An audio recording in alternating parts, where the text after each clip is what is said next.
everyone. I'm Ashley Eckstein. Most of you may know me as the voice of Ahsoka Tano and also the founder of WHOniverse. And this is the legend of the Traveling TARDIS. The legend of the Traveling TARDIS at the Dalek Builders of Florida would like to wish you happy holidays, Merry Christmas, Happy New Year.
Welcome. Hello, ho, ho.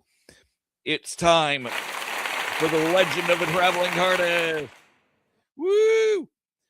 As you can see on the screen right now, we've hit a major milestone.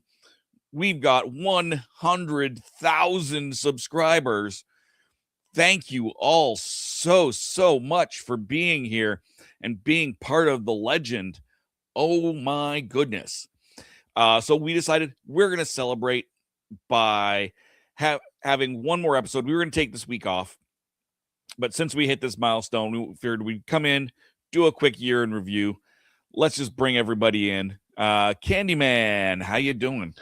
Yeah, not too bad. I'm raising my glass to celebrate the 100,000 with some gin and tea. Excellent. It's alcohol free, so it's just. Well, that's disappointing. It is. It's after 5 p.m. there. You can get away with it. Yeah, it's almost midnight, so exactly. Yeah, might as well. And let's see what else we got. We got Reverend Amagon. Hey, Tom. Japan. Scary. Hi. And let's see. We've got coming in from the spooky part of the Christmas season, Mr. Mark Muncie. Hey, how we all doing? Happy Saturnalia. Happy I'm Saturnalia. drinking an alchemical brew. I don't know what it is, but I'm as long as you got something to sip on. Spiced something, whatever. But exactly. Hey, 100,000. This is crazy. Oh my gosh. I know. When we had nothing and now we've got 100,000, it's like, what? Where has the time gone? That is a wild and crazy thing. So yep. And of course we've got from our philosophy is Sean. How you doing? I'm doing fantastic. I'm having a pretty good festive season this year. I've got to do more Christmassy things this year, and how could I not have a festive season when our subscribers gave us all an amazing Christmas present this year? So exactly. I'm doing fantastic. Super excited to have everybody here. What was that?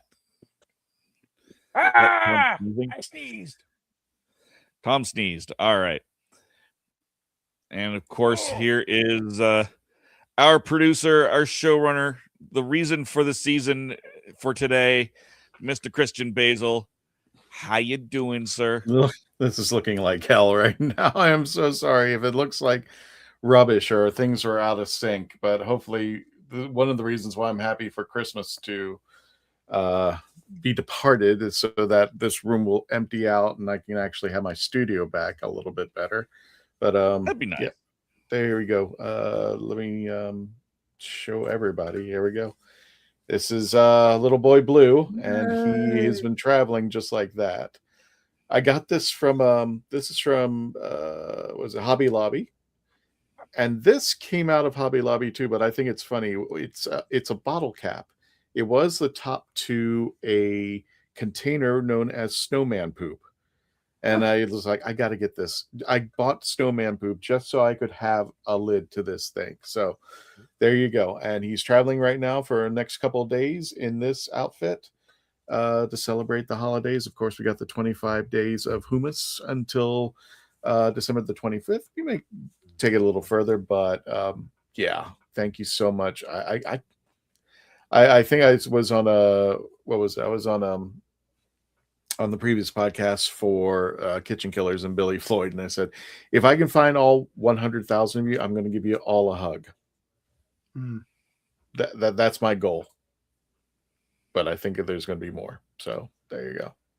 So thank you so much, everybody, for just believing in us and supporting us. This is a goal, Dave, I never thought we would hit. I was just like I said, if as I told people, said if you told me 5 years ago when we started this that we would get to this number, I would have been laughing. I would have been laughing like, no way, not a chance in heck. And that guy is shut up since we hit this a couple of days ago. So yes, I want to thank you all for helping us out and getting us here to wherever. And I guess the next stop is 200,000. Maybe we'll see. 200,000. I thought it was 1 million. I was like, we'll get there. In perspective, I think the actual Doctor Who YouTube channel is 4.9 million. So not bad where we're at right now. We're gaining. We're gaining. Christian, that was all very sweet, but I have to ask you a question. What in the Helena Bonham Carter is snowman poop? What is that? It was just some kind of it was just little pellets of sugar. That was it. Okay. The most disgusting thing ever put together, but I ate it so I can get this hat. That was it. There he is. Yeah, let's get it. There we go. That's what he looks like. Right? Good job. That should be a book title. The most disgusting thing ever put together. It's the most disgusting but I ate it. thing of the year.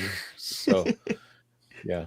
So if you're at Hobby Lobby, I recommend the snowman poop. If not, you get a nice little hat out of it at least. So there he is. There you go. Very Are we nice. doing a proper Who Knew News, or are we just bringing Gadget in? We're doing a proper Who Knew News since we got a little bit of it. So I will bring the Gadget in. Hang on one second. Let's find Gadget.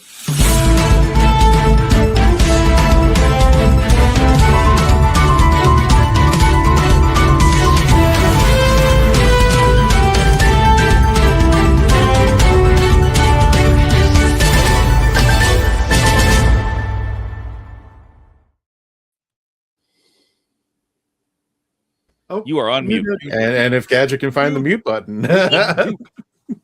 He almost choked. Anyway, I'm watching the video. I'm like, what did you guys do? Everything. Well, You want, yeah, but can you believe Crying on the inside, right? 100,000 subscribers? This is crazy. Now who's paying for my ticket? Now you're worried about that, huh? No, because think about it. When we get that silver plaque, how are you going to do it? That's going to be interesting. That's going to be official when you get that silver plaque Isn't in the mail. That I wish they could put all our names on it. That would have been cool.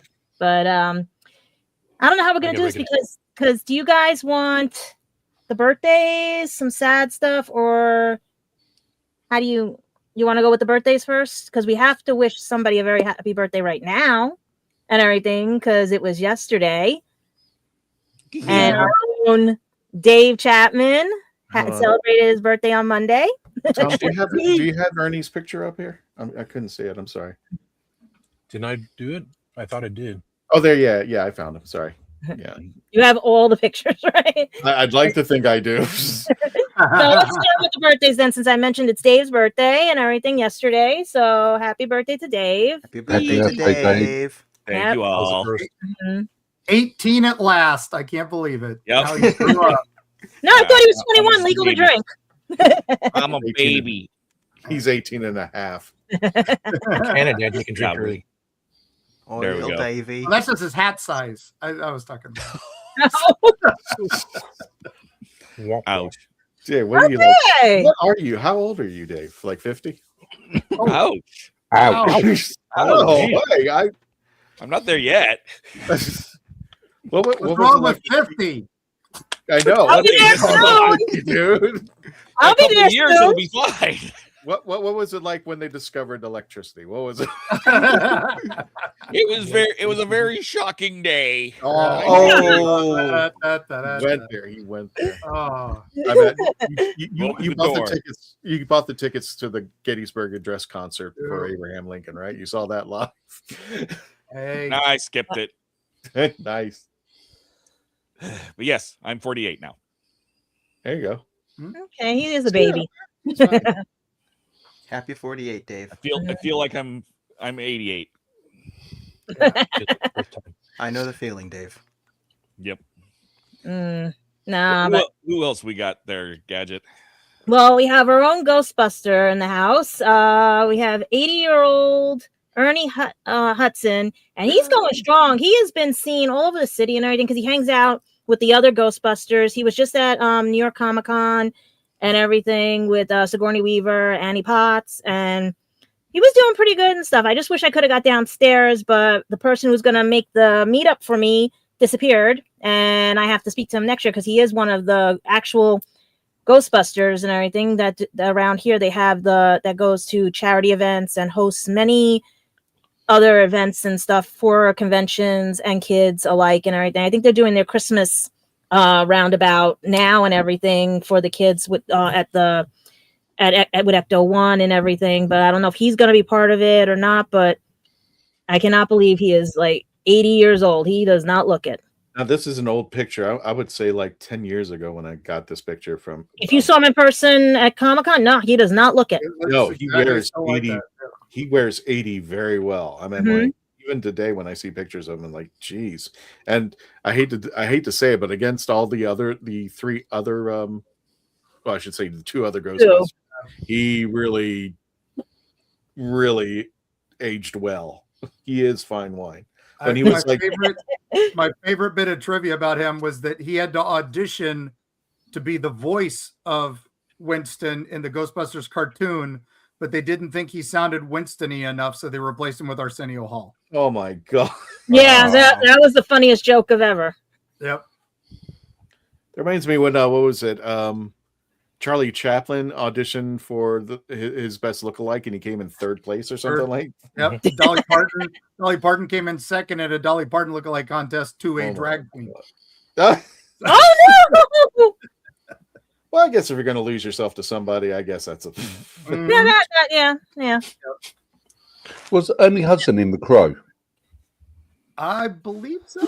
Yeah, he's done a lot over the years and everything. The cops in that. But people Still actually going. forget. Well, it depends upon your perspective, but people actually forget that Ernie Hudson has a Doctor Who connection in the form of Torchwood Miracle Day, which everybody's trying to forget. Yeah, that's the only bad thing. He sits with Captain Jack for about what? He only makes like a 3 to 5 minute appearance on the show. Yeah, Not even. You blink and you miss it. Yeah. Exactly. He's just sitting at a table. La, la, la, la. And I forgot what they even talked about. And I was just like, oh. I think he was supposed to have a bigger part, but no. It got cut. And it was just one of those days type of editing. Like, oh yeah, we're gonna just throw that to the floor. Oh God. Well, happy birthday, Ernie. 80 freaking years old. I'm sure he, drinks the blood of children and lawyers or something like that to get it. Well, let's see what happens. We have Dick Van Dyke who made 100, so let's see what happens. Woo! Yeah, you never know. Dick looks like he's 100 and he has fun with it. Ernie looks like he's 50. Ernie looks like he's 48, for crying out loud. I'm just like, how does this Benjamin Buttons, right? Benjamin Buttons. Exactly. You know what it is? It's because in the Ghostbusters movies, they didn't use him as much, so he didn't have the stress of the other Ghostbusters. No. Can't be wrong there. No, He just wanted to paycheck. Him and Dick Van Dyke are huge Halloween nerds too, so they both do apparently pretty impressive. I mean, Dick Van Dyke's Halloween haunt is world famous. You go to his house on Halloween and you get the best treats. Well, it doesn't hurt that his next door neighbor is James Cameron and they work on it together. Oh dear, yeah, that's. Yeah. But Ernie apparently has a pretty epic setup in New York somewhere. I don't doubt it. Yeah, and then we have our own Brigadier. he would have been, what is this? I'm trying to make sure I get the adding right, because when they pass away, they don't put the years, but he was born in 1929 in Cairo, Egypt. Could you imagine that? No one would have ever thought. He is of Egyptian descent and basically was a lifer on Doctor Who as well as Big Finish and a few movies here and there. His last movie was I cannot pronounce this. Incidentary. He was the Archbishop of Canterbury, and it was his final film, as well as his final appearance as Brigadier in Sarah Jane Adventures in 2008. And he would have been, how old would he have been? Wow, 96 years old if he had survived everything. Yeah. This is crazy. So, happy heavenly birthday, Nicholas Courtney. Posthumous. And I can never say that right. Posthumous. Post-humor. And this comes into what we're dealing with right now, because as you know, we posted recently that Gil Gerard, one of our fellow TARDIS holders, has passed away and everything. It was just recently on December 16th in Georgia, and it was up in the air because many people didn't think he was passing away. Many people thought it was a joke and everything, but it was just one of those where it took everybody by surprise. It was a rare and a vicious, aggressive form of cancer, and it just, you would never have known he had it. He got diagnosed, and it just literally, yeah. Yeah, he was at Dragon Con back in September. Yeah, everyone said it. Amazing. He was wonderful. I mean, he had his walker, which he hadn't done in years past, but it was still quick. He was so awesome to talk to, as always. We've been talking with him for how many decades, Christian? Early days of MegaCon. He used to show up all the time. Back when MegaCon walk around and talk to people. Yeah. Well, the first time I saw him, he was I'm sorry if I'm not pulling up I'm pulling up Gil's picture, which for some reason I can't find right now, but give me a second. I saw him first at Space Coast Comic-Con, and I don't know if I should tell this story. I was actually razzing on him. I was like, hello, he came up and I came up to him and I said, hello, I'm Aaron Gray. And he goes, well, biatch. He just said that started on me. I was like, that's typical Gil Gerard. So yeah, definitely. I'm trying to pull up his picture, and I apologize if it's taking so long. He was when, for those of us of a certain age, he was right after Han Solo, right up there as one of our favorite sci-fi heroes, especially for America. We had Flash Gordon and Buck Rogers about the same time, because people don't realize 77 changed everything for Hollywood and the world. Basically, when Star Wars came out, everything needed to be Star Wars. It changed everything. So suddenly, us nerds who only had Doctor Who and a few other things before that, suddenly we were inundated with, things that were trying to be Star Wars. And it was nice because you could talk about Doctor Who and not get beat up as much. You still did, but not as bad. But when Buck came out, we were like, hey, this guy's badass. And even though he was just a snarky, smarmy clothed superhero in space, but he was hanging out with women in skin tight outfits, so we were happy. Are you saying that we now have Doctor Who Christmas specials because of the Star Wars holiday special? I'm not saying because, but I'm saying that Star Wars changed everything, and everything needed to be Star Wars. So yeah, that's why we had a Star Wars holiday special, which we shouldn't have had. So Mark, are you saying that in 1977 we had the best things coming to us? Oh no! Don't. I will say it changed everything. So yes, we had a lot of good things starting. Hey! 76 was a good year. Like me and Dave.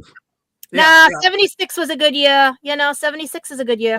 That was there. We go. Got it. Yeah, baby. Stop vamping, people. We got the picture. Yeah. Is that what you're doing? Just beat me to the picture. I think Star Wars may have helped the popularity of Doctor Who on PBS. I don't know. It Yeah, I definitely. think it brought sci-fi. It definitely brought Yeah. sci-fi into the role. Yeah. But I think Doctor Who was its own thing because I didn't know many people who crossed over from Star Wars to Doctor Who. No, it was But the other then way again, around. I was a though. kid. So, yeah. Well, Dave, no one confirmed what you said, but I'm going to do that right now. I'm not only going to say that the Star Wars Holiday Special led to the Doctor Who Christmas specials. I'm going to say the Star Wars Holiday Special was the first Doctor Who Christmas special, officially. Oh, That makes as much sense as anything else in that special. So Yeah, sure. it does. It really does. well, Yeah. it predated. They only did K9 and Friends because of the Star Wars Christmas special. So maybe Oh, it is. no, Yeah. that didn't happen. That Oh. never happened. Just like Yeah. the last Airbender movie. No, I'm just Okay. kidding. I For more like with the Hol- K9. Star Wars Holiday Special, check out Happiness Patrol. Yeah, there you go. Available on YouTube. At Happiness Patrol Show. Let's We go have for a it. great episode all about the holiday special. And it's not toxic. It smells like B. Yeah, Arthur. not necessarily the So special. anyway, And also, we have to announce another passing that Candyman had brought up to us. Driving home from Christmas singer, and I'm going to say this like Chris Rea has passed away on December 22nd, 2025. Long battle, including pancreatic cancer and a stroke with health issues at the age of 74.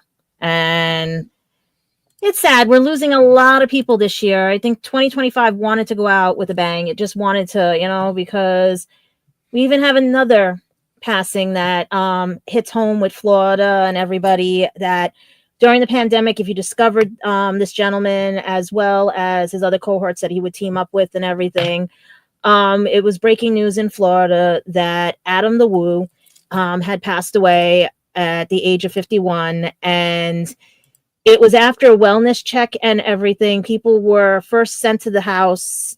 Nothing was allegedly wrong. And then people decided they were going to go back, friends and everything. And when they found him, he was unresponsive. They don't know what caused, but he had just posted 2 days ago his video with one of his friends. They were driving around as the Grinch and everything for holiday special. He just got permission to come back to Universal Studios. He was already at Disney because his ban was lifted in 2016 or 2015 and stuff. And he hangs out with Tim Packer and Paging Mr. Morrow sometimes for collab episodes. Can I ask a stupid question? Yeah. What was he banned for? He was He was an urban explorer and liked to go to the closed attractions and videotape them for posterity. Oh. Yeah, he had permission though for the Nickelodeon one because his friend, he didn't name the name of the producer, was holding an event when the Jimmy Fallon ride was opening, and he went over and filmed it, and the guards escorted him out, so he never was allowed back at Universal. Disney, the same thing, like Mark said, he was doing behind the scenes stuff and everything. He went, River Country after it had closed, and because he saw it was accessible, and so he got banned from Disney for about 20 years. But he was a daily vlogger. He was one of the first guys to do that. And, he had 2 channels, and now he had the only one, the Daily Woo. And yeah, he started in like 2000. I want to say around 2012 or He was what earlier. I think it was 2010, and then it went from there. Yeah, he was up there with the pioneers like Mr. Beast and Markiplier, right? He was right there. He had he never really went as super viral as those. He had a couple million followers. Like he would hang with the Tim Tracker. He would hang with Paging Mr. Morrow. Like during the pandemic, I found them during that. Yeah, all those guys hung with him because he was the OG, and that's our friends Tampa J and Chris the Girl, big fans of Traveling TARDIS. They started with him. He was kind of like their big brother, and he was always super nice at the cons. He's not big in the same circles. Like you got to be in specific circles to know this guy, but if you did, he was Dragon Con. He went. What else did he go to? Every year. He was for people who can't get out and do events. These was the guys who, a travel vlogger. Mm-hmm. You just you watched. Yeah, watched him. And I usually watch his Christmas ones on Christmas Day, so that's why I was hoping for the Christmas ones because he does really cool ones and everything. And to find out this, it's like a shock because I think he even answered one of my questions on a live show and stuff. Mm-hmm. And I wanted to meet him because he would always be at Disney World with Tim and everybody. So I was hoping that if I ever get to Disney World or down to you guys and we go to Disney World, it's like we can see him and everything because I have that dumb luck where I'll run into people. And I was hoping because then I can get him with the TARDIS because I've been trying to get Paging Mr. Morrow with the TARDIS when he comes to New York Comic Con and stuff. And it's just sad because these were the people that started it all. I started my channel in 2009 and everything, and we were watching these guys with 10-minute videos of things. Yeah, he was one of the first guys to show you could make content without a lot of equipment and still be engaging as long as you did good content. And I think a lot of these YouTube vloggers out there, they all owe a little bit to him because he started it all. And it's sad. He's 51, looks like a heart attack. We don't know the whole story, but his family confirmed it. And it's sad. But yeah, a lot of he was under a lot of stress recently. That's the only thing why he was doing the travels too. He wanted to relax and stuff. Yep. But yeah, sad, but anyway, yeah, we love you, Adam, and hopefully we'll see you on the other side, buddy.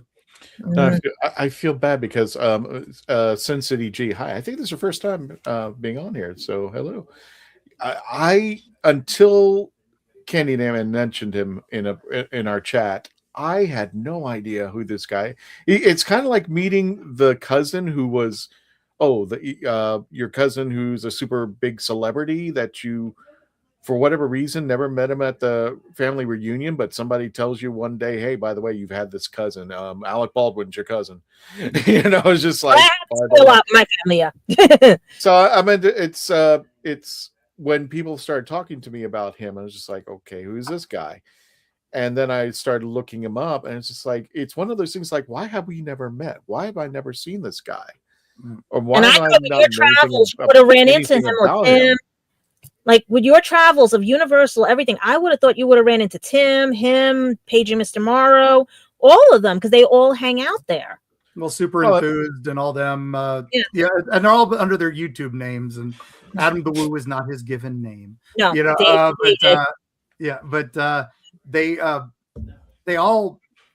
all try to do the same event. They get invited to the media nights. He's basically one of the first influencers. Yeah, there's Paige and Mr. Morrow. He was actually one of Adam was one of the guys he patterned himself after. And our good friends Tampa J, Chris the Girl, they started, they go to baseball games with him all the time. Didn't Adam mention Tampa J a lot in his videos and stuff? Yeah, they're best buddies. Yeah. That's I would listen all the time and everything. And I knew there was a connection to you, but I didn't know it was that much of a connection. Yeah, he used to come to us at the cons, and whenever we'd be on one of his vlogs, I'd get a call from my publisher going, well, what TV show were you on? And I'd be like, what? And they're like, well, we sold a bunch of books yesterday. We don't know why. Were you on another TV show? I'm like, no, I was on Adam the Woo or Tampa J. And I owe so much to those guys. So I used to always thank him, and he always got a copy of the book whenever we saw him. So I was like I said, same thing. I was like, when he answered a question live, I was like, I'm going to bring down my stuff to thank him because he was fun. That's why I was so hoping if I did come down for you guys with 100,000 to run into all of them down there because they would be filming right about now with the holiday stuff and everything. I just never heard this guy at any conventions. Normally, what was it? Somebody had mentioned and said, I thought this was a great line today. Is Facebook shows me what it wants. It doesn't show me what I need. And you would have loved to watch them. That's for all the social media that's out there. But I've never heard of this guy. And you think with you, you got to think, Gadget. These theme parks are huge. It's not like we're going to bump into. I've seen like maybe at best 3 YouTubers that I've come across online, and one would just happen to be at the home store.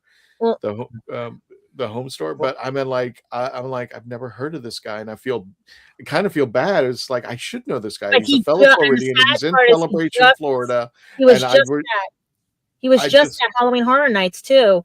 Just getting his permission back at Universal, he was going to plan a lot of cool stuff for that. Oh, and we just and as probably one of his better friends, and our guy Jacob the Carpetbagger, he lives real close to me too, and we bump into him a lot. He considered Adam his mentor. Everybody loved Adam. Yeah, and it's he was a super nice guy. He had a lot of haters online, like we all do. So that means you're doing well. When you have a lot of haters, that means you're doing well. Yeah, but hats off to you, sir. We miss you. One can for him. Yep. And guys, check out his last video. It was funny as anything and stuff. It was cute. It was him and the Grinch driving around because that's the thing he does. He just pops up and does fun things and stuff. So guys, check in on your friends, check in on everybody and everything, because I hate doing sad news, but we know with you have to have the yin and yang. With the sad comes the unhappy, the bad, and and everything. And hopefully his family, our condolences and everything. And there's also Chris Ria, yeah. Same thing. Condolences to all the family members of who have passed, even the ones we haven't mentioned, because this last month has taken a lot, including voice actors, professionals and everything. And please, this week, going into New York, check on everybody. Just bug people, be annoying and stuff and everything. Give everybody hugs, man. Give everybody hugs. Yeah, or I got at least one be more. nice about it. I got one more loss that I forgot to report. Was Bob Burns. Yeah, of, Bob's Basement. He was the collector we all wanted to be. He was the guy who lived in Hollywood. He was best friends with Ray Bradbury, Ray Harryhausen, and all these names. And whenever a movie would end and they were going to throw away the props, he grabbed them.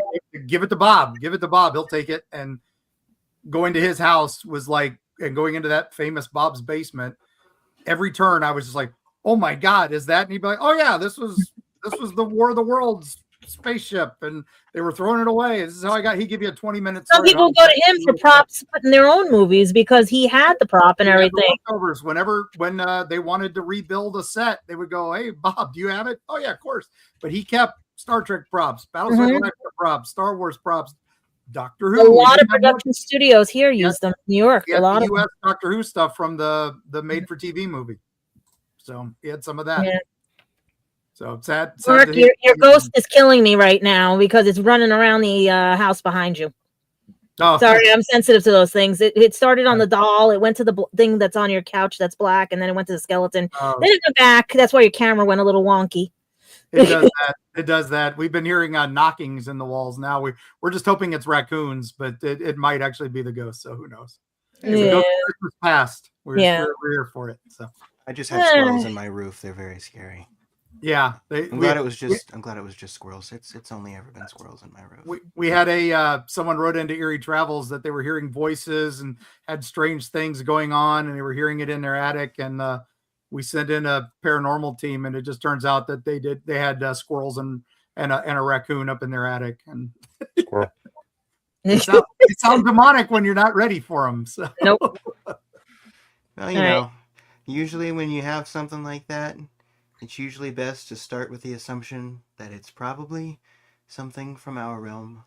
Yep. Or a different dimension. They always say ghosts are a different dimension. They like it when it's warm for the winter. So that's why they're coming in. Yeah. But I got some, speaking of sea captains and everything, we have to talk about another sea and everything, because our two hosts, Candyman and Tom, got to see the last episode of the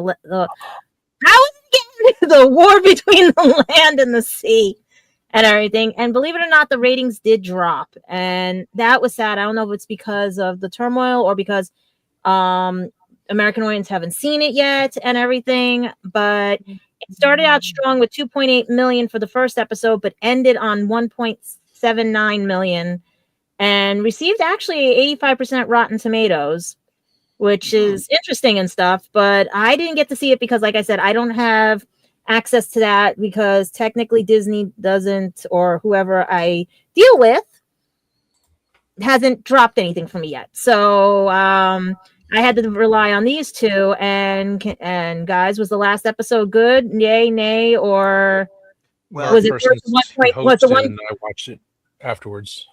Was it worth the 1.79 rating, the last episode, or it could have been better or worse? I'll just ask that. Okay, so I watched it yesterday on Daily Motion. I was going to do the episode of Tasty Conversations with Ramona, but complications came up today. So tomorrow I will be doing the review. But as Mark was watching and I was eating a cheeseburger, and he was like, "This without the cheese." I had the cheese added. I did have a cheeseburger, my second one. For me, I agree with what Mark was saying, but without the spoiler button, because I can't see it on here with the banners from Spill the Geek Tea. Here we go. Oh, Spoilers! maybe. This is Sophie Aldred with The Legend of the Traveling TARDIS. Spoilers. Which I did use that. And this one. Yes, the ending was, if they didn't have the ending it could have went to another series, which I was hoping for, but as Mark said, it was a Disney ending, and for me, I didn't mind it. I need... Well, it was a Little Mermaid type ending. To me, it was like a reverse Little Mermaid type of ending. Somebody spilled to me on that spoiler. And I almost sang it, so I don't want to get any copyright. So under the... Yeah. So it was funny, and that was the first ending, and then there was a second I'd ending. say more Little Mermaid 2, because it sounds more like Little Mermaid 2. Yeah.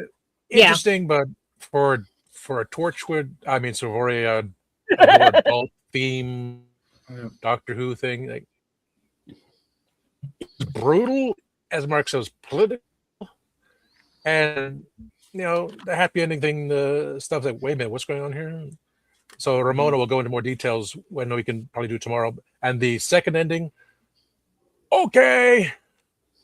So for me, it wasn't the 3 and 4 were high for me because more adult thing. But I guess because the time period, the ratings dropped. But some people are just, like I said, they're haters. They just want to go. They don't like anything done. First 2 were good. Second 2 were better. This one was maybe in between. So yeah, my rating was 10.5 altogether. So I'm going to bring it down to 9.5 for all 5 episodes together as one story. So I get it, but could have expanded. Kate gets to live on in a new series with Big Finish, right, and everything. Yeah. Yep. New or old, or we're just remnants. Yeah, it's called because it has Eras? what's her name in it too. Yeah, Eras. They're bringing back all the different versions of Unit, so I'm excited for that. That was a Christmas miracle for me to see that. So no, that means more. And I will. The old ones you already got. It's letting you bring the old ones back. So I wanted although to say they did announce what one of the periods is one of the ones that didn't get a series. So I don't know. I think that's one from the books. So we'll see what happens. But all we know is this is just the craziest time that now we just got to wait for the Disney review of it. And see what the American audience thinks of it. But as for the British audience, it could have been the political time and everything, because now we don't know what's going to happen when Disney airs it. Will it be a different time frame or different view of the world? I wanted to say, Gadget, I am not going to give any spoilers because there are spoilers on the internet.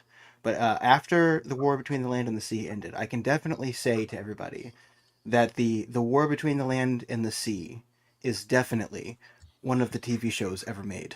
I can say that. That's what I'll say about it. It's definitely one of the shows ever made. In my like I said, I got spoiled. I think it's The Little Mermaid Part 2.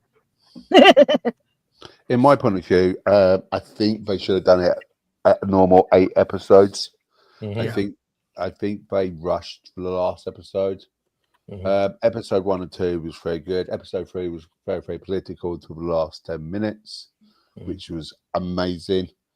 I like episode 4, but episode 5, I think it was just one of these things where one of my friends who I do a lot of filming with, he didn't like it because there wasn't actually a war per se. It was a political war game. So a mind game.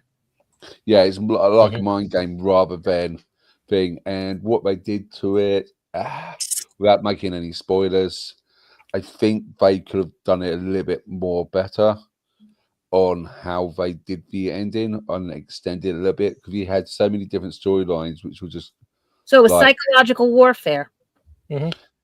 Yeah, I got flashbacks to I'll say Sutek being walked through the time vortex on a leash because he was a good boy. Yeah, RTD ending. I'm like, I feel like this does not belong to the rest of the series that I was watching. I don't know what to do with my life right now. Okay, is it up there with Class? I didn't see Class. I think I like Class. I'm about the only person. I like Class. I'll put my. Should I watch Class? Do you think? Yes. You said you like it. I like Class because it's very, very much set in the British mind frame of students. Yeah, it's a little bit far-fetched, but if you understand British culture, then it's a little bit more easier to understand Class. I think because the education system is completely different in the UK to the US. US might find it completely alienated because our system doesn't work the same way as you guys in the US. Does that make sense? Yeah. The school system, you mean? Yeah. Yeah. Yeah, I mean, I know that yours is just kind of better than ours as far as test scores and stuff. So I don't know, but I mean, I might watch Class. I mean, but do you think it would still be something that would be easy enough to get on board? I mean, it's easy enough to get on board if you understand it. Like, I'm not sure. Do you guys in the US still do end of year exams where you have to go up or down or stay the level? I mean, no, it's kind of different for their standardized testing, but I mean, there's what do you mean? It doesn't keep you down. It's just whatever you did in your grades that year. Yeah, like if you made 100, you get to go to the next level. If you made 0, you go back a year. But they make you repeat a grade for sure. But it's not necessarily because everyone takes the same test across the US, and it's not that kind of deal. Because back when I was at school many, many years ago, the same years as Dave,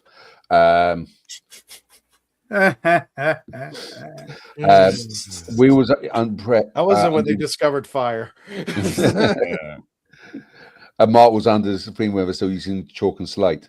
Hey, I was teaching you youngsters.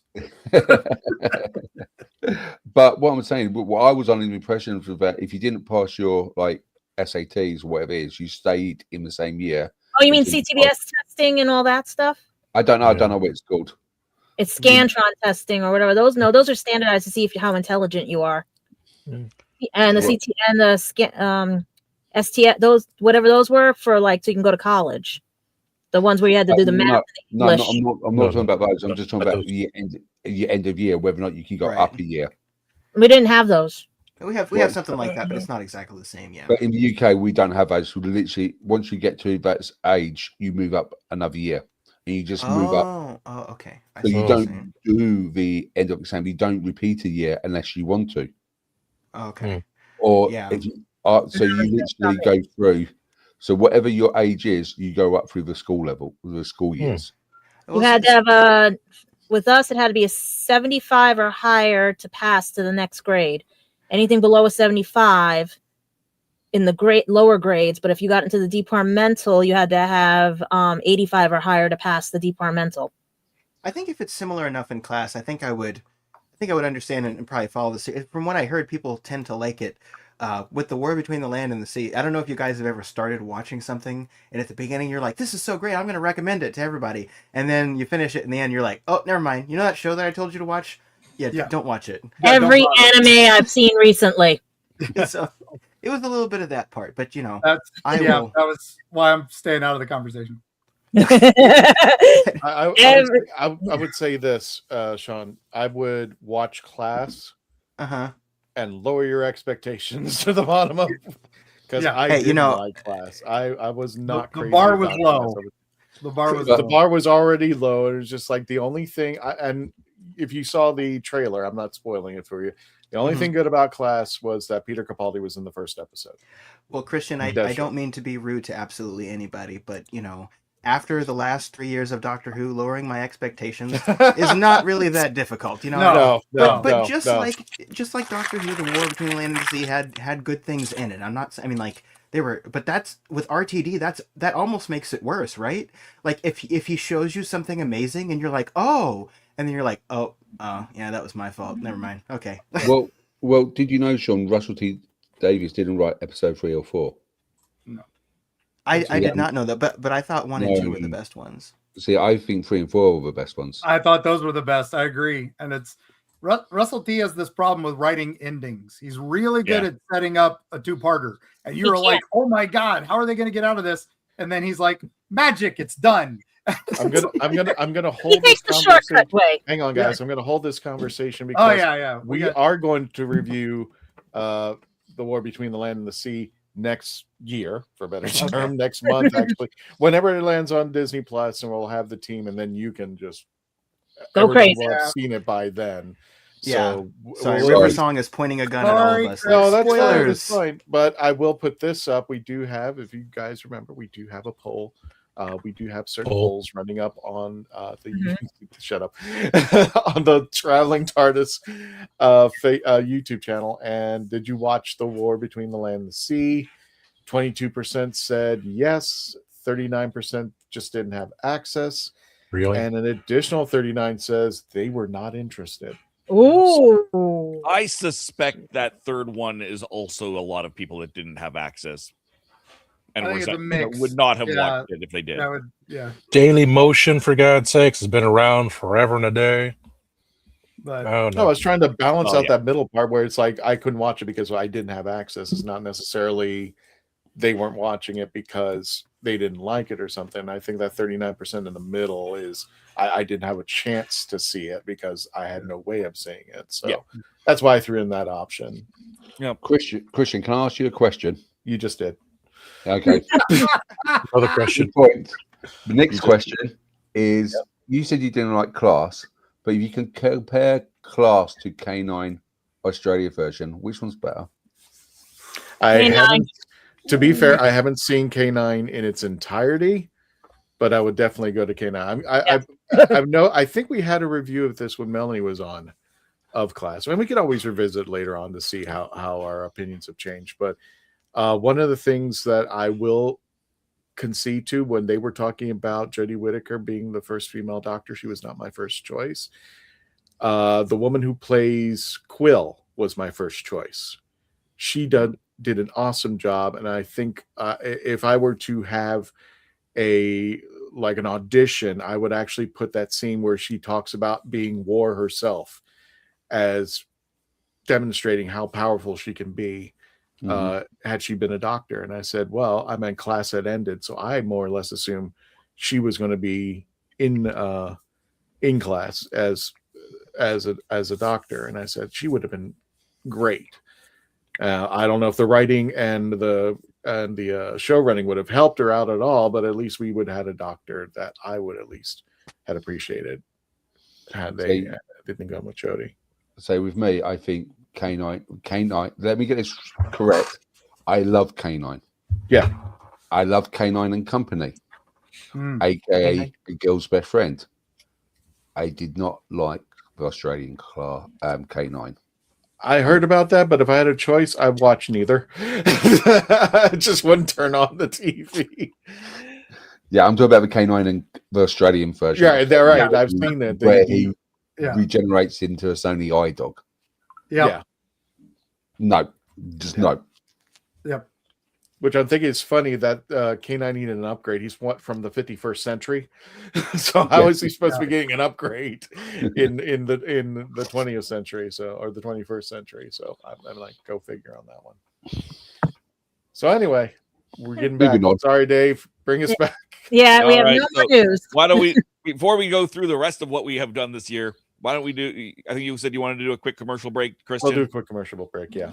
All right, so we'll do a quick commercial break, and then we'll come back and we'll talk more about the amazingness that has been 2025 for the Legend of the Traveling TARDIS. Exactly. See you guys on the other side. Thank you for joining us, guys, and we'll be back.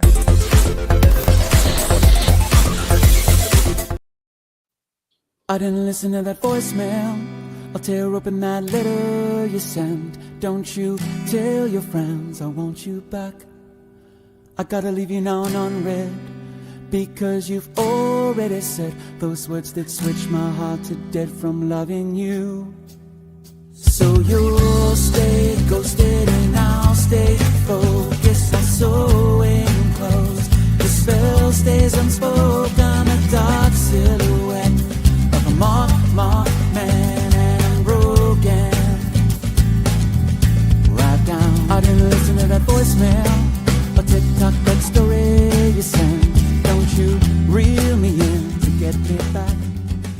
I'm gonna leave you now. Hey, happy holidays, Merry Christmas. Hey, happy holidays, Merry Christmas from everybody here at Horses on Film and Happiness Patrol. To everybody on the Legend of the Traveling TARDIS, and of course to you, Simon. Merry Christmas. Merry Christmas. Merry Christmas. I'm author Mark Muncy. And I'm author Erica Lance. And this is Eerie Travels.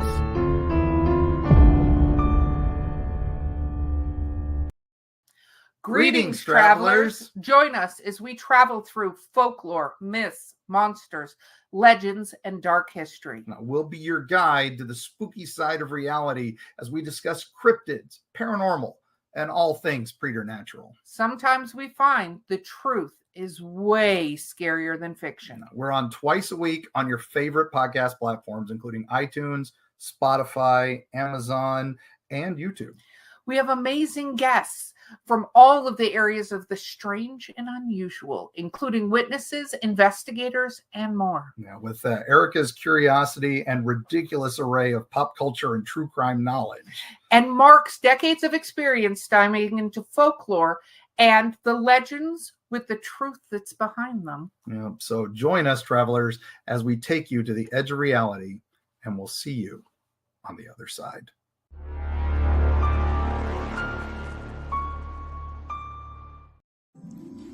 Hi, I'm Gene Turnbow. And I'm Susan Fox. And we're from Sci-Fi.radio. Simon, Merry Christmas. Merry Christmas to all. And to all, a good night. Hi, everybody. Welcome to the show, The Legend of the Traveling TARDIS. And we're all here together. Are we back? We are back. Yes. We're back. All right. I wasn't I'm sure. not. We have it being the holiday season, we have a couple of extra commercially things and greetings from all of our friends on the internet. But we're back for our 100,000 subscriber special and year-end wrap-up. Woo! Woo! Woo! Let's see if I can make my camera do the fucking thing. Can I do it? Woo! It's supposed to Oh, do it's it. not doing it now? There we go. There it is. Oh, wow. Woo! 100.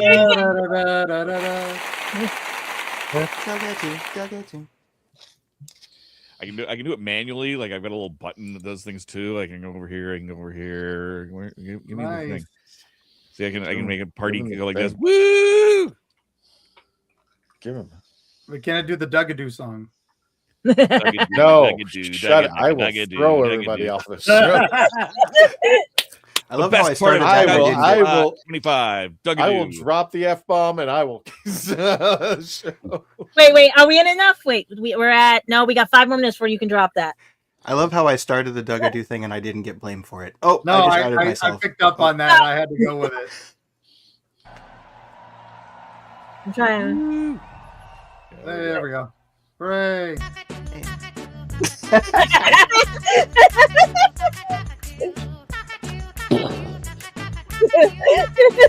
I am deleting that. How long does that run? No, shut up. Never. Non-stop.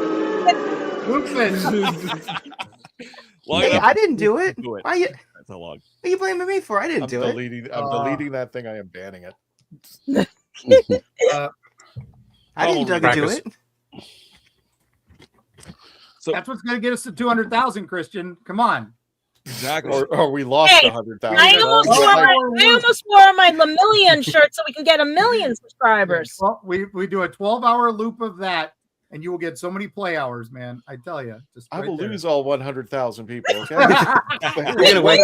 Christian, you're going to wake up and we're going to have negative 100,000 subscribers. Exactly. Number. What is the official number? We're at I know we're at 101 right now. Because this is crazy, and we got to thank you all. 1,000. No, I'm sorry. 100,100,186. Wow. Nice. So as we soon in now, just for people over, I was like a guy waiting for his kid to be born. these guys can attest to it, because there's like at one point it was like going like this. This needle was just like up 5, down 3. And I said Friday, and they officially Friday, so I got it. I would like to think that there were actually fans that were like, let's mess with Christian. Okay, now you subscribe. Now you unsubscribe. Like, it's just going up. I was waiting for you guys to do it. It's just like, oh my, would it get like to what is it, $9.99? I wanted that 99999. Yeah, I was just gonna watch the numbers go down. Like, you bastards. This is crazy. Like, most people have balloons celebrating and stuff like that. This is wow. So yeah, there we are. Ta-da. Yep, Friday, December 19th. I won. I said Friday. I said by midnight. There we are. Oh wait. Let's do this proper. Oh wait. That's a nice one. What? There we go. All right, got the pictures right next to each other. Yay! Yeah. We were pouring shots. Now grab one of those and then inhale it like a chipmunk. Sorry, what did you say, Christian? I was talking. Oh, you're fine. No, Dave was putting balloons on his whatever his video thing is. And I said, grab one and start inhaling it like a chipmunk. Is that StreamYard balloons, or is that basically something else? No, that's Macintosh. That's Mac. Yeah, that's Dave altogether. That's me. That's my computer. So we got 100,000 subscribers, but on top of that, before we even started, and I wasn't even expecting this at all, 2.7 million views. I mean, that literally happened like now. So I was. Thank you guys for watching us and subscribing. I don't know what we did right. I don't know what we did right, because the way we screw things up, I don't know what we did right. That's what we did. We screwed up, and everybody was jumping.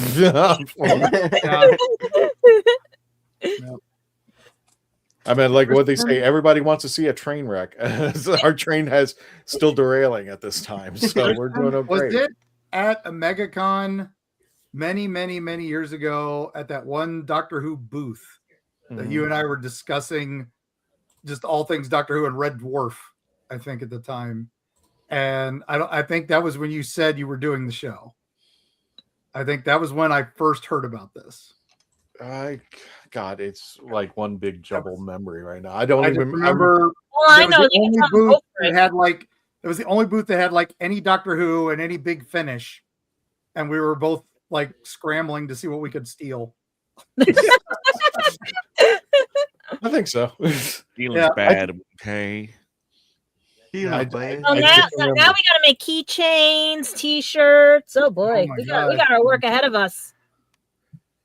Let's just put it this way.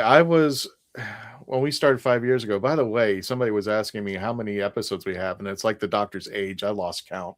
I know a lot of podcasts were like, it's episode 126. So I gave up. I just gave up, especially now that we have the audios that kind of fallen to the wayside because we moved into the videos. And it's like, I'm not disowning them, but it's just like, well, they're over there if you need it. Yeah. Who just does audio? Can you believe people do that? I'm just kidding. Yeah, thanks. Thanks. Well, you can watch Eerie Travels on YouTube. It's just the audio version. Oh, well, that's what you do. Well, the joke there is that at no point on any of the podcasts have I had anything but just audio. So, that's that's what my channel is too. I forgot about that. Yeah. I mean, that's not your face? I thought that was your face. I'm sorry. No, my face.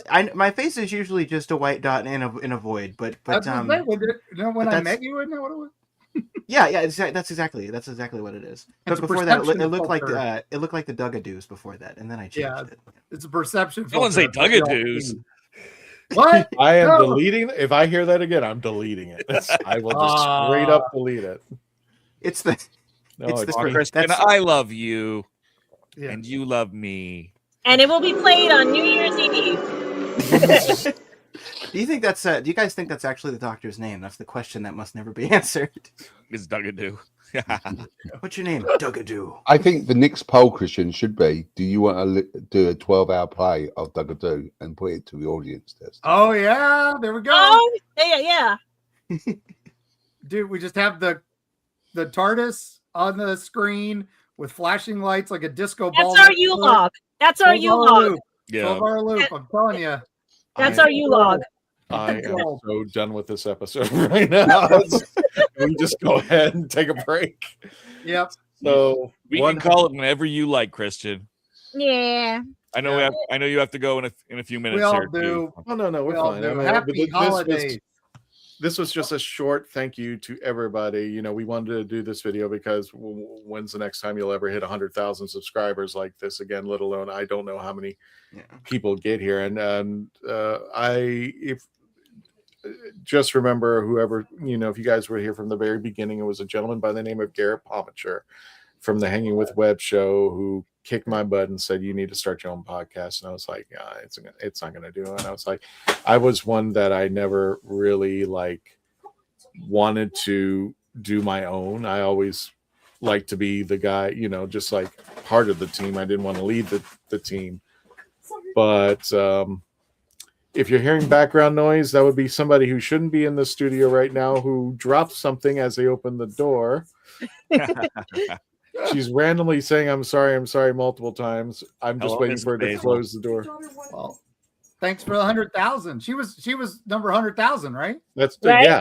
She hasn't She was number 2 at least. She was waiting. She was. My waiting dog for that. was 99999. So And Christian, I'll say this: I really hope, for all of our sakes, that we only hit 100,000 subscribers one time.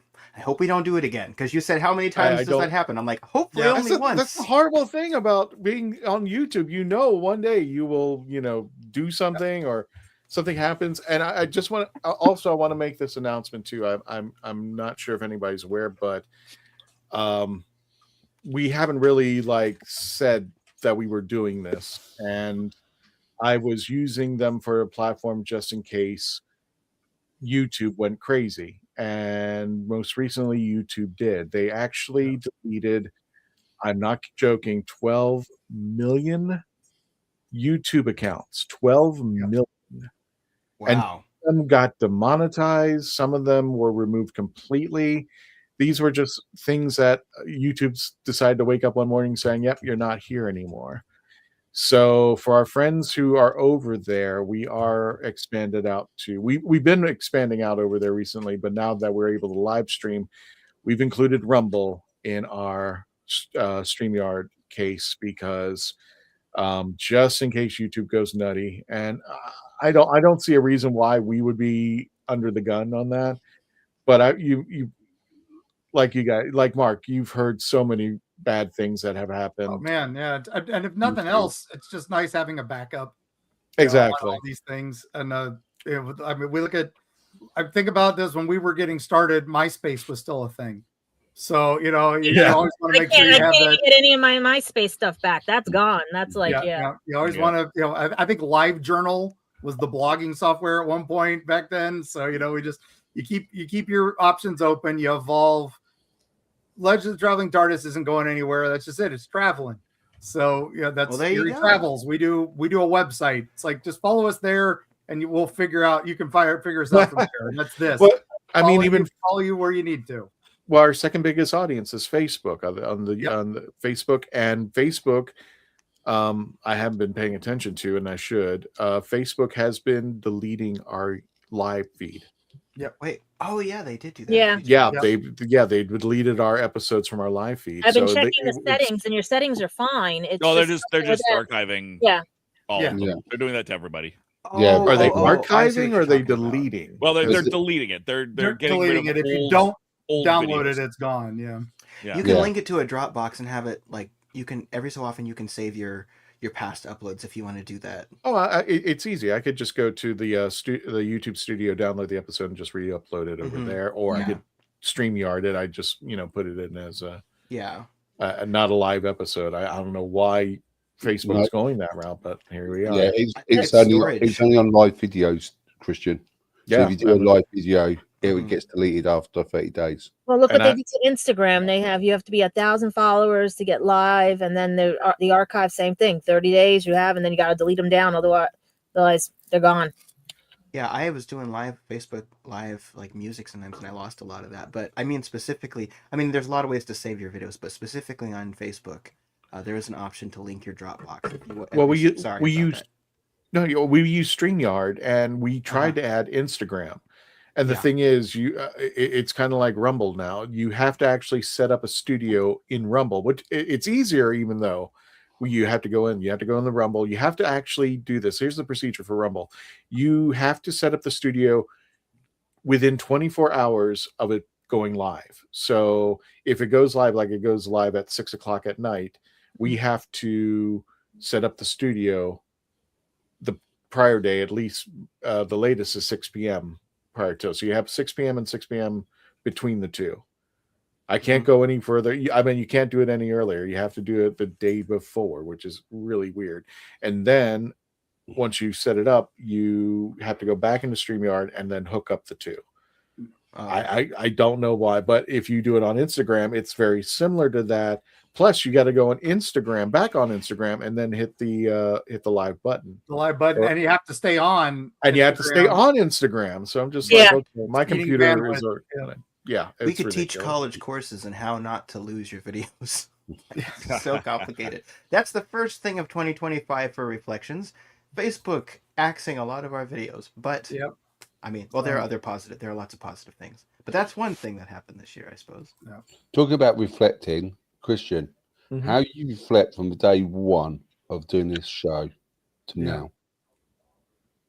Yeah, I was behind the scenes, so that's on him. I'm looking at this like from behind the scenes. Jesus. Like I said, I couldn't even fathom that we would be here. I mean, like I was thinking, we'll get a couple hundred and people will watch us, and like I said, I couldn't even begin to fathom how much we got. I mean, like, can you put in your brain 100,000 people? There's no way. And the interviews we've gotten, I mean, we've gotten some of the most amazing cast people of all time, and talking with Nick Briggs from Big Finish and the voice of the Daleks and all this other stuff, and they're coming to us. That's insane. Yeah, we've had some fun interviews. I think it's one of the questions you have to ask yourself when you're doing a YouTuber or a separate channel is like, there's a billion Doctor Who podcasts, so why should I come to you? I mean, like, I could watch this or I could watch. We don't take ourselves seriously. That's one of many things. But I always think that we don't take ourselves seriously. I mean, we try to stay out of the politics. I think people are looking for a landmass that's going like, there's so much toxicness out there. And I do think, there are people that agree with that are quote unquote toxic, but I'd agree with them. It's just like they just have a different way of presenting it. So what may be toxic to one person is not toxic to another. But I think people have been looking for a landmass to latch onto and just say, listen, we just want to go back to the fun. And one of the things I tried to gear towards was something where if you were going to convention and you were heading out to a panel, what would it look like? And I think this is that's what I tried to aim for. And has it changed? Yeah, it's morphed. It's we have different teammates. Since we started, it was a 30-minute audio. That's all it was. And we premiered the day before Jodie Whittaker became the Doctor. And that's what we talked about. It was what were our predictions for the first female Doctor, Jodie Whittaker. But it was like, if we had agreements and disagreements, they should be allowed to be said. Even one of the questions is like one of the first episodes I think we did was, I think it was called "Who Died and Made You Whovian?" And one of the consensus, I don't know if you were with us yet, Dave, but one of the consensus was that being a Whovian, that's internal. It's almost like saying if somebody came up to your cosplay and said, you're not a real cosplayer, and if somebody came up and that's not authentic or anything like that. I think that fandom comes within. You dictate who says you're a fan or not. Nobody else can, because you understand what you know about the material. Are there people who have been around long enough and have seen all the Doctor Who's, read all the magazines, read all the books, listened to all the Big Finish? Sure, I'm sure there's quite a few people out there. But I can only tell you from my knowledge what I like. and what I know, and thus the podcast, so we can explore it together and have a great time doing it. And there may be things along the way that we agree and disagree, but I said one of the things that I like about our team now is that we've come together to the point where we are going to disagree.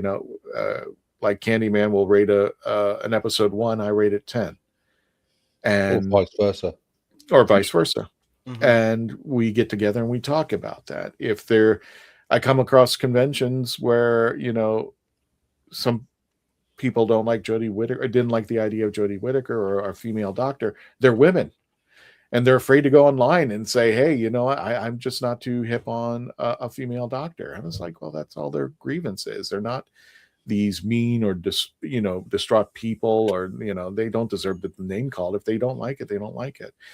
One of the things I made sure when I told people who left Doctor Who, because what was it? It was just like when Doctor Who first started out, they didn't like David Tennant because they were losing Christopher Eccleston. They didn't like Matt Smith; he was too young. They didn't like Peter Capaldi; he was too old. They didn't like Jodie Whittaker; it was a female, and it goes on and on and on. Goldilocks and the Three Bears. It's like Goldilocks and the Three Bears, right? Yeah. But I told people, if you don't like what's going on now, I'm going to leave the door open. If you don't like Peter Capaldi, he's going to be gone in about 3 to 4 years, but I left the door open for them and just said, listen, I can't make you like something. There's no way. And you have your grievances. I don't think you're evil. That's why when they put out some episodes of Doctor Who, I'm just like, who are you doing this to? We're not racists. We're not sexist. As far as I know, everybody that I know are not these. They just have grievances that they just want to lay out, and there's something they may not like. Well, like you said, you left the door open for John, that if he wants to say his side of the story and everything, he's more than welcome to come on. Other Doctor Who cast members are welcome to come on to tell their side of the stories on things. Well, I mean, not necessarily in that route. It was more or less if somebody said, I'm leaving because I'm not too hip on a female doctor, I said, okay, you know what? Do 3 episodes. I always tell them 3 episodes, first 3 episodes. If you're still not hip to this, you've tried, and there's nothing else I can do to do it. 3 episodes. That's it. Yeah. And the whole premise of the Legend of the Traveling TARDIS started because there were 2 women. I'll tell the story again since we're here. There were 2 women who were at a panel at Florida SuperCon. And I asked the questions, okay, how many of you are excited to see Jodie Whittaker be the doctor? And they were like, okay. And the hands went up. And I said, okay, how many of you are waiting to see Jodie Whittaker? And going to determine from there. And some hands went up. And then when I said, okay, are there people who are not hip to see Jodie Whittaker? And no hands went up. And at the end of we did the panel. And at the end of the panel, those 2 women came up to me. They were quiet the whole time. And they looked at me and just basically said, we think we can trust you. I'm like, what? So you say, well, your standards are low. You're gonna there.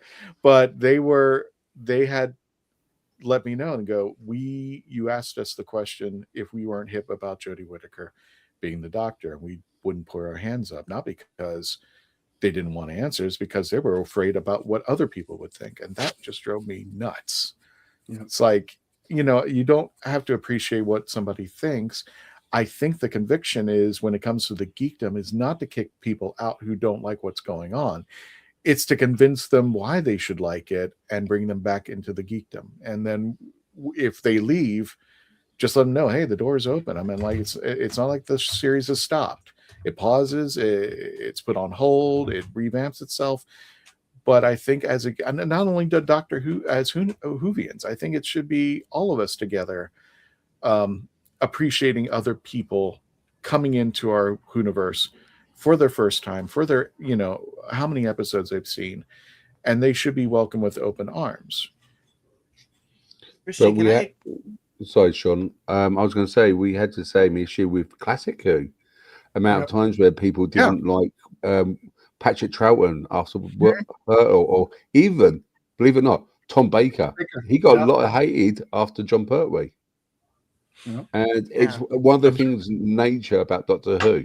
What is that show again? Doctor Who? I'm trying to work out. Something like that. But yeah, it's one of these things. If you're a Doctor Who fan, you're going to You go and find a doctor you like. You go and find a doctor you not like. You find a doctor which is okay. But it's a thing where you just basically ride out the wave with Doctor Who, and suddenly you'll come back to how you like it to be. It's one of these sort of things where it's surf up. You know what I mean?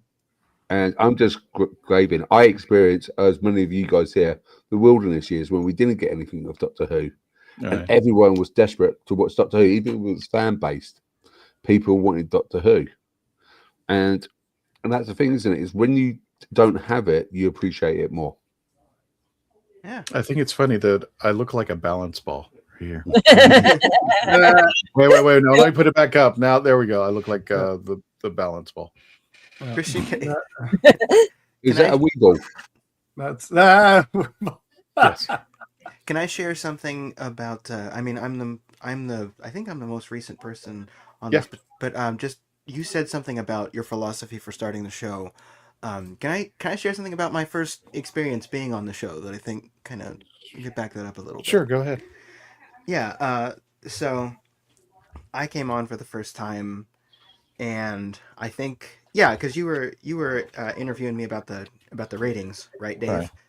And then I came over for Dot and Bubble, and it was really funny that like my first review on here was Dot and Bubble. And I was sitting when you were saying all that stuff, Christian. It was so funny because I was sitting here thinking about like how everyone else was reviewing Dot and Bubble, and like their reviews were like so high, their numbers, and mine was like a 4, and I was like super nervous to share my review, and I'm like, they're gonna think because it's like you said, Christian. There is a lot of toxicity on the internet, and it's like it's not necessarily that people don't like something. I mean, I don't care if you don't like it. There's a lot of stuff in Doctor Who I kind of despise that happened, but it's just like it's the meanness and the vitriol and the divisiveness behind a lot of it that I don't like. But it's just kind of funny that like I was like I wonder if Christian's gonna get really mad at me for giving it a 4. It's just so funny to think about that now. Like, well, that's the thing I'm trying to convey. Is like, you gave it a 4. I'm like, I'm not going to invite you to my house and then say, what do you think of it? And you're like, well, it sucks. Well, right. And I think that's true because I mean, obviously, just like any other show, people on this show have a lot of different opinions about things. Exactly. We try to keep it apolitical, and I appreciate that. But I just think that like I've never felt like on this show. I mean, I've been to some channels, I mean, not like as a guest, but I've seen some channels where I really feel like, man, like there kind of is a code of orthodoxy where like you can't say this opinion. It's like I've never felt like that here on this show. Like I never felt like there's any opinion I can have. You're welcome. Yeah, like I've never felt like there was any opinion I couldn't have on this show, and I've always really appreciated and that's that. what I exactly wanted to nail down when I started the show. That's what I wanted everybody to feel. It's like, oh, I can be in a room full of people who really like what's going on, and somebody will ask me something and just go like, no, I wasn't too crazy about that. But it's the way that the others react to what's happening. They're not going to bash him. My God, my backdrop looks horrible.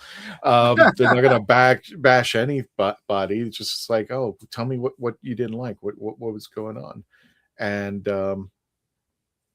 one of the things I loved about doing like panels all over the conventions is when somebody came up to me and goes, not that they said they had a good time at the panel, but when they tell me you really made me think about something I didn't. You saw something that I couldn't or I wouldn't in the episode, and you really opened my mind to that. That's the compliment I wanted to hit with, because that's what I wanted to do. It's just like, I want you to open your mind to things that you may not have looked upon. And I think that's actually the best sci-fi as opposed to fantasy RPG.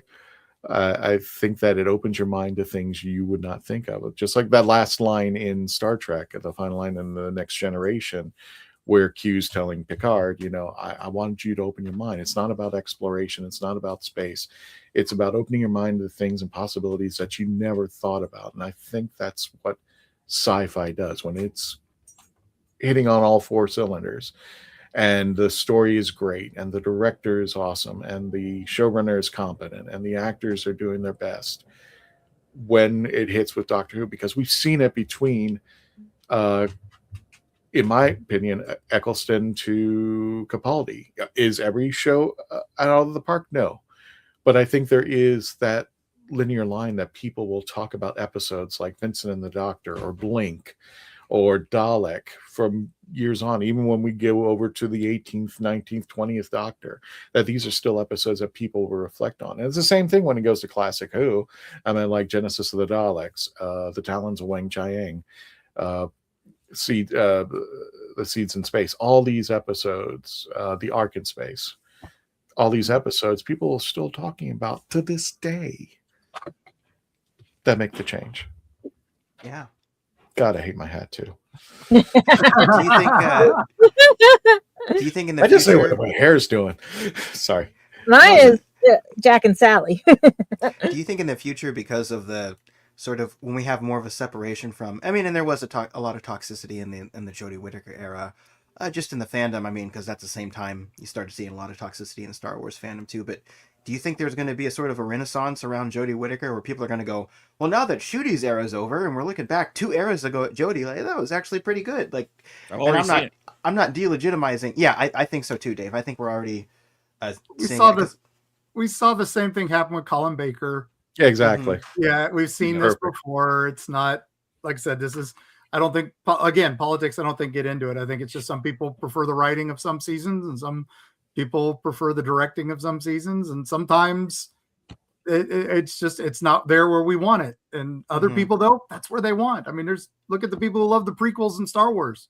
They're wrong, but they have their opinion. It's okay. Well, I've seen one of the first things I saw happen in the Whittaker era was it was like everything is terrible, and it was like, okay, everything is terrible, but Sasha Dhawan's good, and then it was like, okay, everything was terrible, but it wasn't Jodie's fault, and then it was Jodie's not bad in all the episodes, and I'm like, it's the Capaldi thing all over again. And again, I'm not delegitimizing anyone's opinion. It's just, it's so interesting to see that happening, and maybe 10 years from now, people will really like Shooty. I don't know. I mean, that doesn't mean the episode's quality changed at all, you know, and I don't like a lot of them right now, but that's just, it's so interesting as a fandom to see like things get it's kind of like the prequels got rehabilitated, just like you just said, you know. I mean, it's for us old nerds. It's the same thing. Like Gil Gerard passing away. People, Buck Rogers was terrible. Now some of us, Buck Rogers was great. Yeah, yeah. I think, and it's the guy on the meme with the where he's going up to the scaffold first time. Yeah, that's where we're at. I think it also is a little bit of the passage of time, because you get a new audience, a new taste of different changes, different things happen. Because I mean, I was not happy with the Jodie Whittaker run. I had my grievances. You know, I don't throw Jodie completely under the bus. I put this all on Chibnall. But like I said, I don't have hate for them.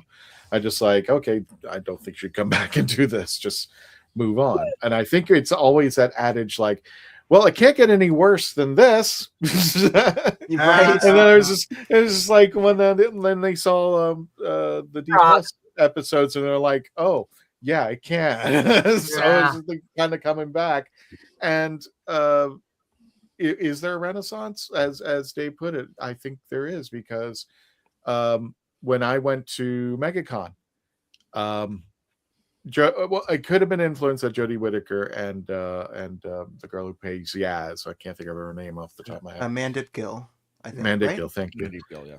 Mandip Gill was supposed to be there, but I started counting how many Whittaker cosplayers were there. Yeah. And there were 20-ish. Wow.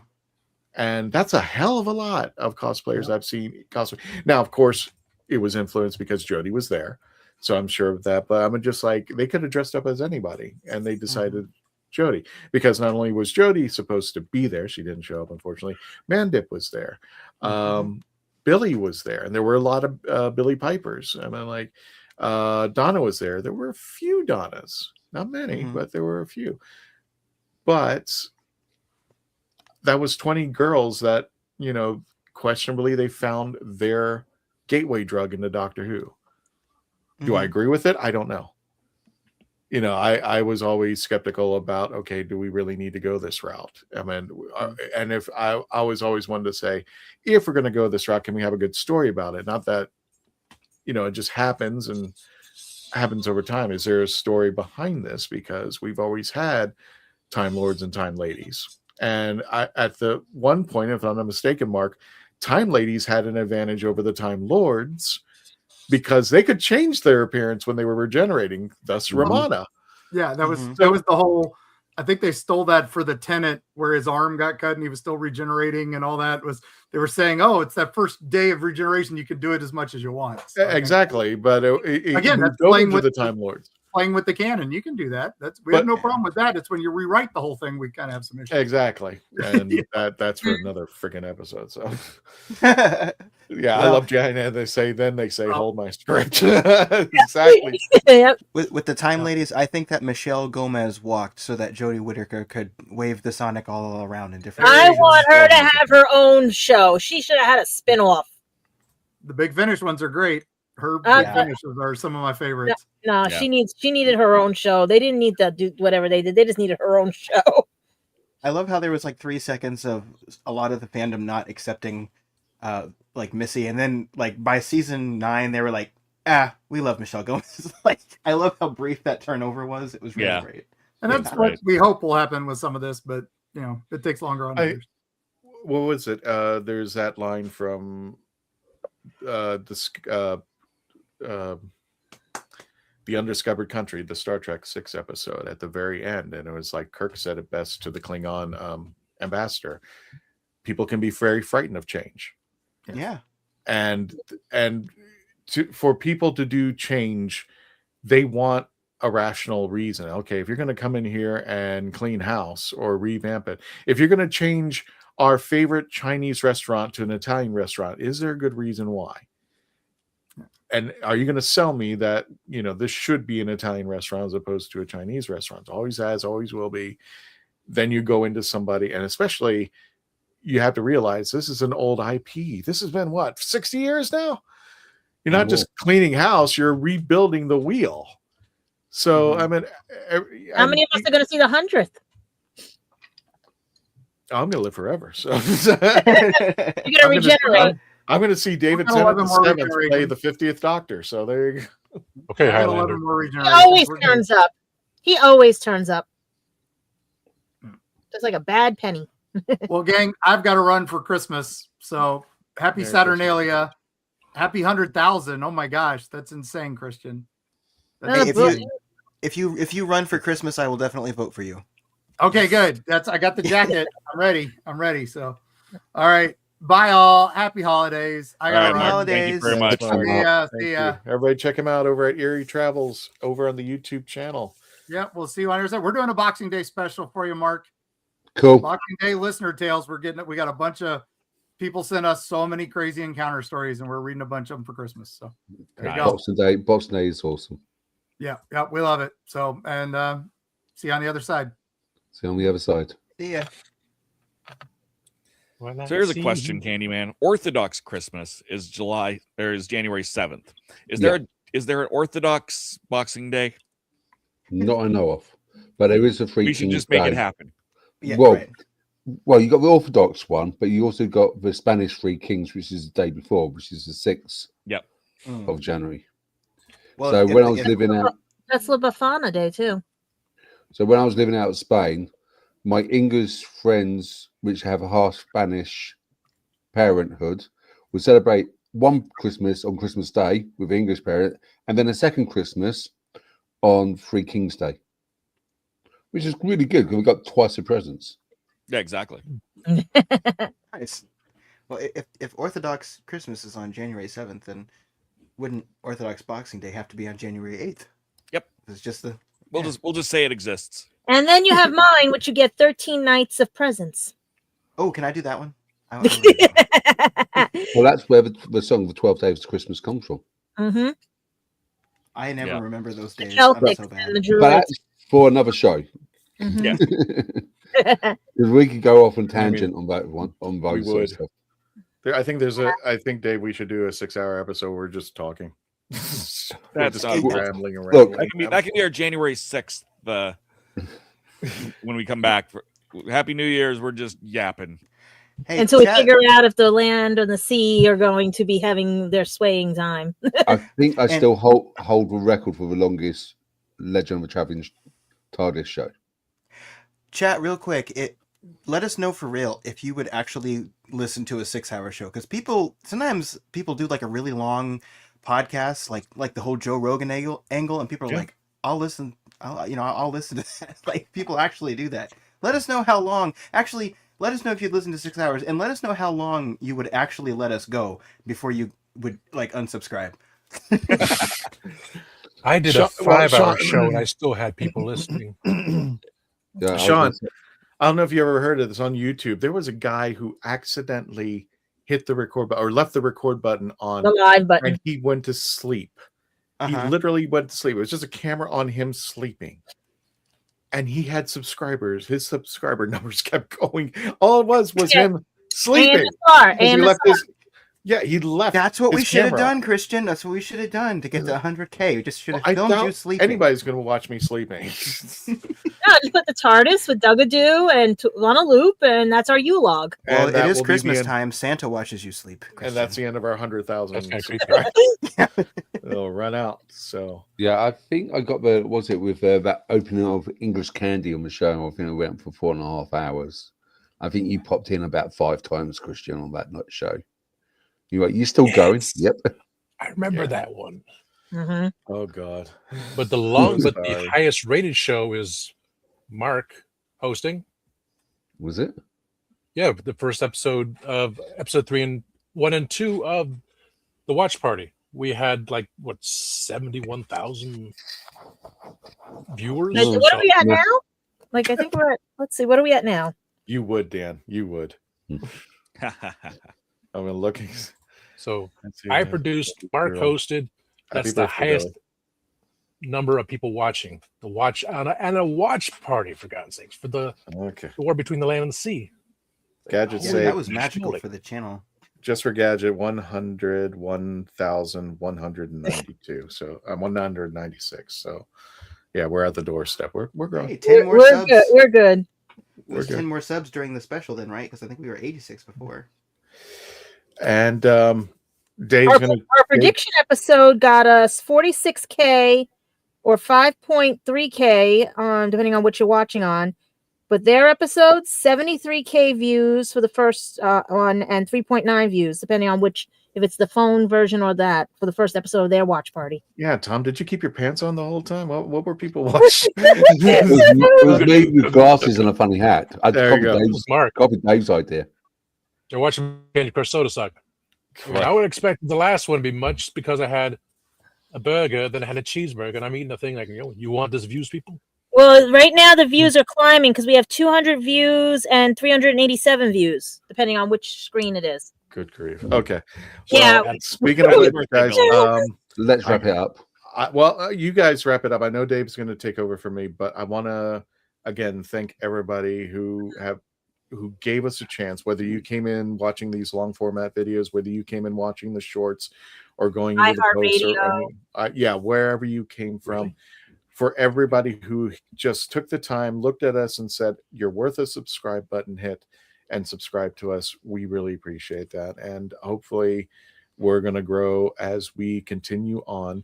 I want to wish everybody a very Merry Christmas, a Happy New Year, whatever you celebrate out there.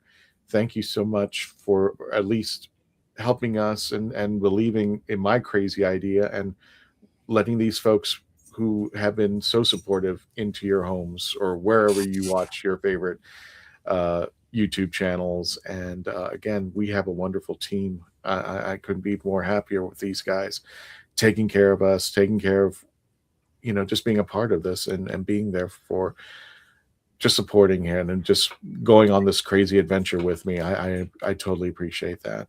So I will end my appearance here and wishing you a Happy New Year, and I'll see you next year. We will be taking off. We'll be taking off next Tuesday. We'll be taking a break, but there are some classic episodes that we have not aired on this. If anybody remembers when we were doing the audios, as we mentioned beforehand, we would actually record those on Zoom. Well, we found a few of them that were just sitting around doing nothing. So we're going to bring them back in. So you'll see a different team on here. You'll definitely see Melanie in one of them, but we'll be putting those out in the new year.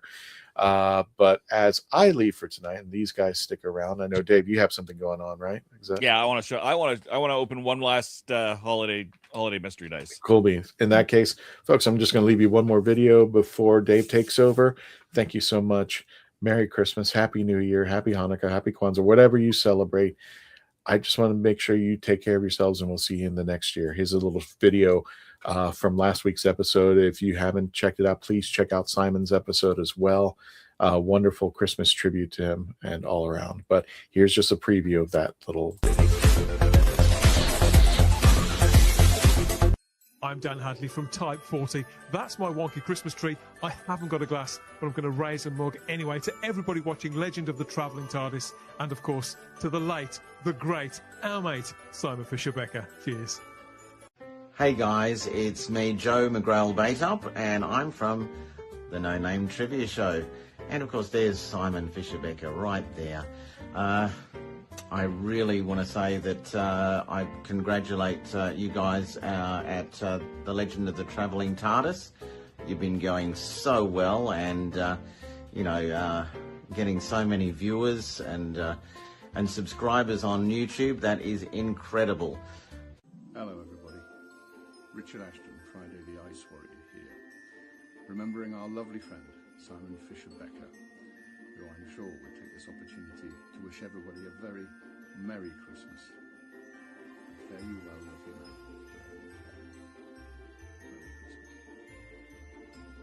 Hey, it's your pal Dr. Squee from the Dr. Squee Show, formerly from the Gallifrey Stands podcast, which we revive every now and again to give episode guides to Doctor Who for New Who. And I'm joined here by Coop and some tinsel, because it's the Christmas special, to say hi to Legend of the Traveling TARDIS. I hope you're having a wonderful Yuletide period.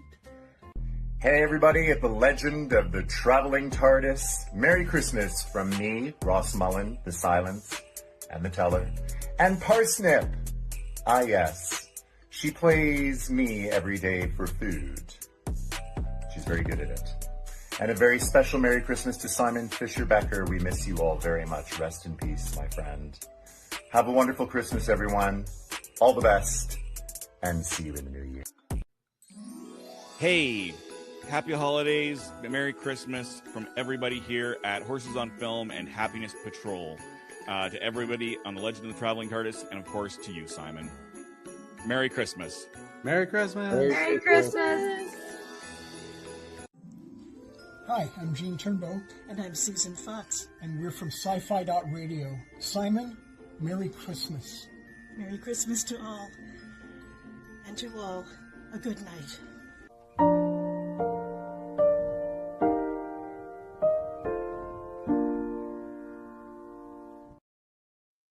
And we're back.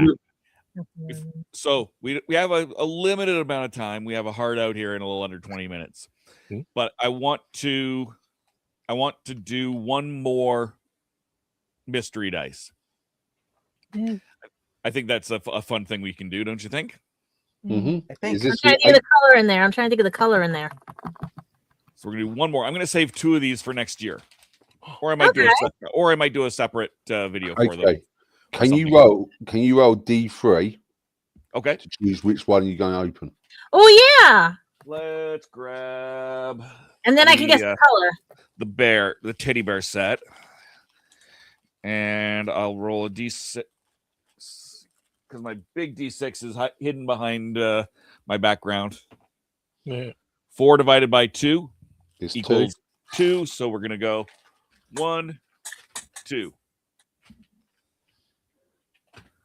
So we're going to do this. We're going to put this dice away so that it does not get lost.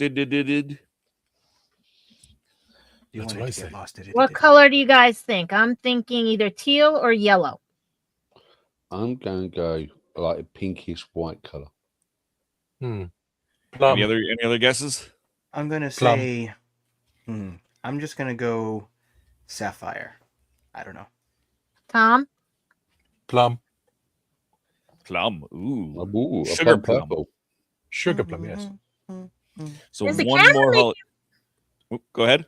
I just noticed something. If you look closely, the camera's making them look like they're jumping. It's Like- probably just the focus on my camera. Okay, because it looks like the pixels were moving. Billy says red. All right. One more Okay, but mystery is it- dice. Let's crack this open. No. And of course, there is a. I'm just gonna pull that microphone over a little bit. I heard the microphone ring. Here is the Now, is that a cat? Dog? Oh. Snowman Wizard. So Christian talked about snowman poop. You got a snowman wizard. Yep. Do you want to And- take this? Almost at it. Copyright. Would you like to? Ooh, what's the pin? What's the pin? A Yeti. A troll Yeti. A Santa troll. Nice. Mm-hmm. Nice. Voice. And the dice themselves are. Oh, there's another. Oh. Candy another cane. sticker. Candy cane stickers. A little 8-bit candy cane. Let's just see if there's another one in here before. Oh, was I right? It looked like I was right. It was teal. They are kind of tealy, yeah. So let's take a look at them here. We got our D4. Let's see. There's something in here. I'm just gonna. Really? There is. I think The it's other a bag is candy plum. cane. Might be. Is it? Question Is is, it are you that's gonna cool. have? Do you have a dice that's a D2 Hmm. Mighty Ducks? Do you have a dice that's like that, Dave? I don't. It looks like a Dugadoo. A Christmas Dugadoo. So there's a D4.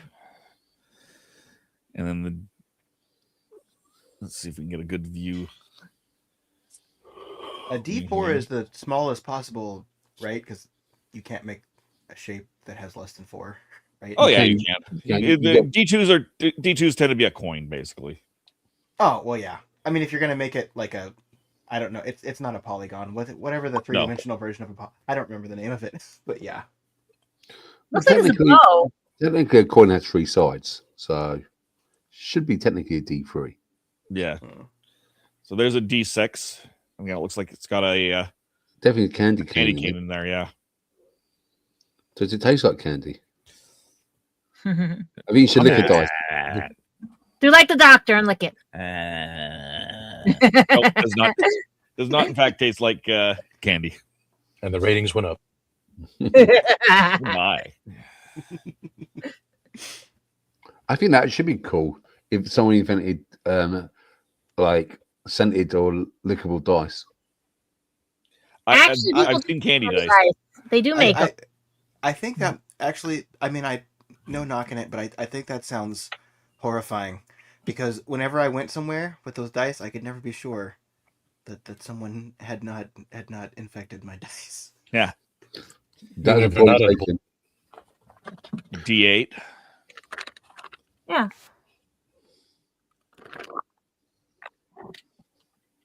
Your standard D10.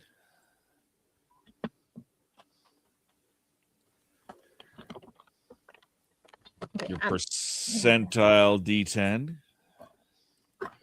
So I'm going to ask you a question here. Do you prefer those 2 D10s or do you prefer D100? I like the 2 D10s. It's just a little bit more flexible. Okay. Because if I want to mark something, it's a lot easier for me to find, an 87 than it is to find a single 87 on one die. Yeah, point taken. And they do roll for like golf balls. Exactly. What if you roll 2 10s and you roll? If you have a D10, you roll 2 10s. That'd be 100. Oh, okay. So there's your D12.